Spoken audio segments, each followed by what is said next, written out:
Indigenous people are among the groups hit hard by the COVID-19 pandemic.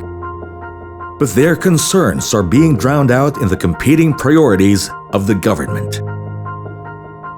Their lives are on the line, and their voices desperately need to be heard.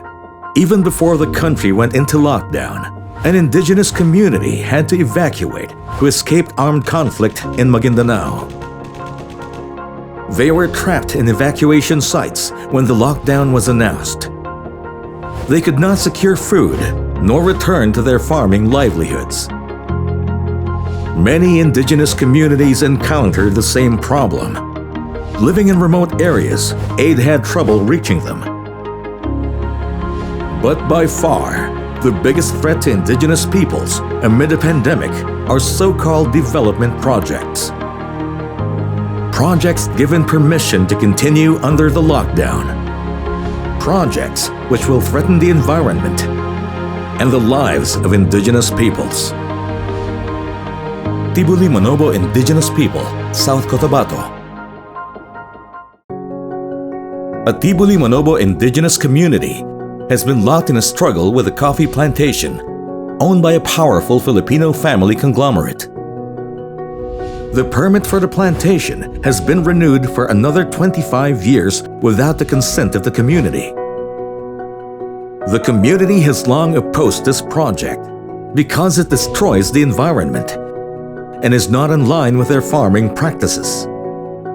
In 2017, 7 members of the community were killed, allegedly caught in a crossfire between the military and rebel groups.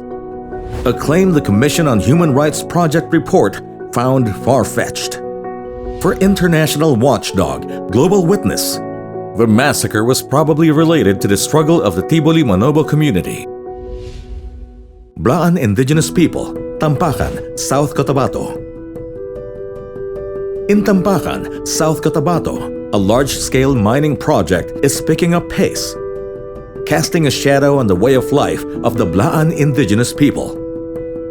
The Tampakan Gold-Copper Project covers an area the size of the city of Manila. A study found that the open-pit mine project will contaminate the water sources, not only of the Blaan, but of at least 3 contiguous provinces. The local government of Tampakan has canceled its agreement with Sagittarius Mines Incorporated, which operates TGCP. But Malacanang has approved TGCP's Environmental Compliance Certificate. The Blaan community lives in dread of the project becoming fully operational.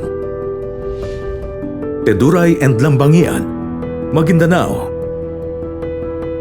With the passage of the Bangsamoro Organic Law, the Teduray and Lambangian indigenous people are at risk of becoming a minority within a minority. Thankfully, the BOL contains provisions that promote the rights of non-Moro indigenous peoples. This is important because territories of the Teduray and Lambangian sometimes overlap with those of the Moros. These can be potential sites of conflict that might mar the otherwise peaceful relationship between these peoples.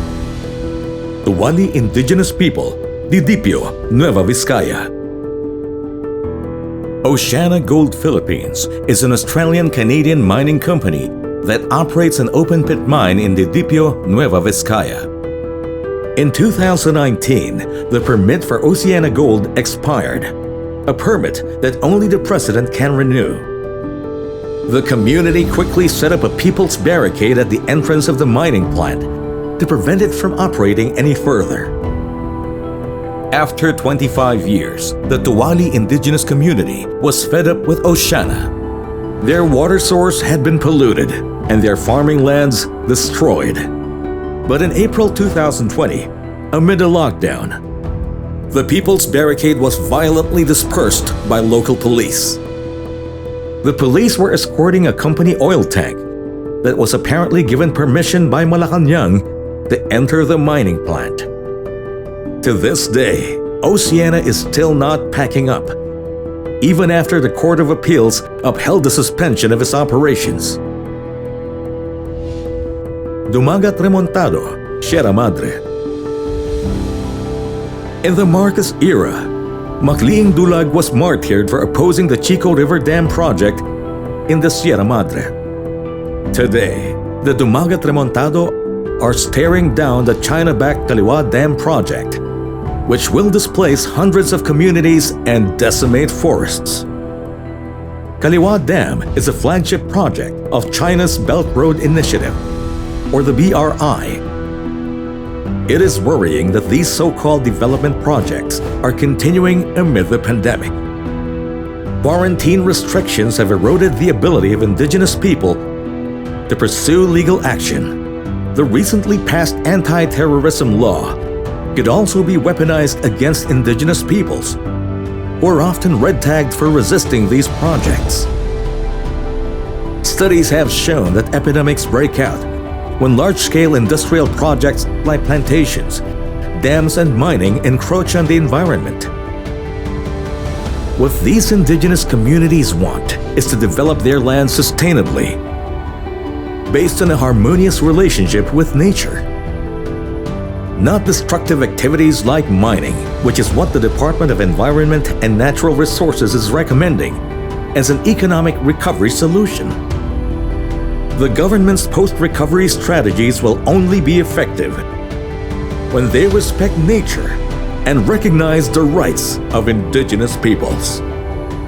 Indigenous peoples are demanding life first, before profit.